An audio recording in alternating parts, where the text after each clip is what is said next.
నమస్కారం. గత 3 రోజుల ముందు గాలివీడు మండలంలో మండల ఎండిఓ గారిపైన జరిగిన దాడి చాలా హేయమైన చర్య. రాష్ట్రంలో ఉన్న అన్ని పార్టీల నాయకులు అలాగే ప్రజలు ఈ చర్యపై అందరూ ముక్కుపైన వేలేసుకున్నారు. ఎందుకంటే గత 5 సంవత్సరాల్లో అధికారాన్ని అడ్డం పెట్టుకొని రాష్ట్రంలో యథేచ్ఛగా దాడులు పాల్పడ్డారు. ఇప్పుడు 6 నెలలైంది ప్రభుత్వం మారి. ఈరోజు కూటమి ప్రభుత్వం ఏర్పాటైన తర్వాత కూడా అదే అహంతో గత ప్రభుత్వంలో చేసిన ఆగడాలు ఇప్పుడు కూడా చేయడం అంటే ఒకసారి మీరు అందరూ ఆలోచించాలా. ముఖ్యంగా జగన్మోహన్ రెడ్డి ప్రభుత్వం కోల్పోవడానికి ముఖ్య కారణం అహంభావమే. పైన నాయకునికి అహం ఉంది, అదేవిధంగా గ్రామస్థాయి మండల స్థాయి నియోజకవర్గం నాయకులు కూడా ఆ రోజు అధికారులపై దాడులకు పాల్పడడం, ఎక్కడ పడితే అక్కడ కొట్టడం, వాళ్ళ కుటుంబాలపై దాడులు చేయడం గత 5 సంవత్సరాలు చూశారు.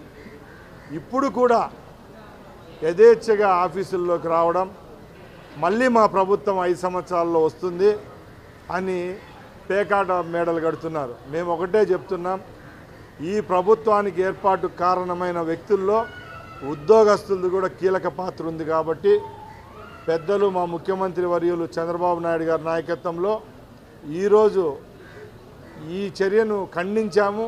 మా ఉప ముఖ్యమంత్రి పవన్ కళ్యాణ్ గారు 24 గంటల్లోనే ఆ సంఘటనా స్థలానికి రావడం, అక్కడ చర్యను ఖండించడం, అలాగే రాబోయే కాలంలో ఇలాంటి దాడులు జరగకుండా గవర్నమెంట్ సిబ్బందికి మేమున్నామంటూ ఒక పాజిటివ్ ఇండికేషన్ ఇవ్వడం జరిగింది.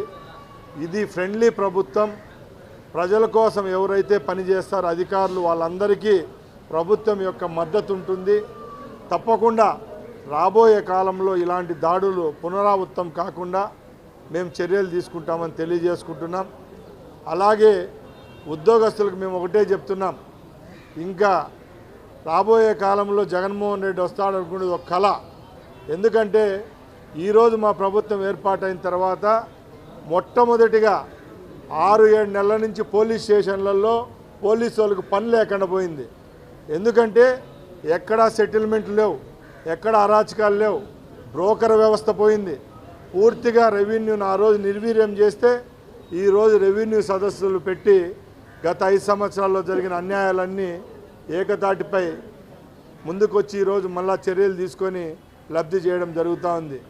అలాగే సంక్షేమము అభివృద్ధి 2 కళ్ళుగా చూస్తున్న మా ప్రభుత్వానికి మద్దతు ఇస్తున్న ప్రజలందరికీ ధన్యవాదాలు తెలియజేసుకుంటూ, అలాగే ఎవరైతే అధికారులు ప్రజల కోసం పనిచేస్తున్నారో వాళ్ళందరికీ కూటమి ప్రభుత్వం మా ముఖ్యమంత్రి గారు అయితేనే మా కేబినెట్ మద్దతు ఉంటుందని తెలియజేసుకుంటూ సెలవు తీసుకుంటున్నాం. ప్రతి ఒక్కరూ తప్పనిసరిగా యూట్యూబ్లోకి వెళ్ళి కడప వార్తను లైక్ చేయండి, సబ్స్క్రైబ్ చేయండి.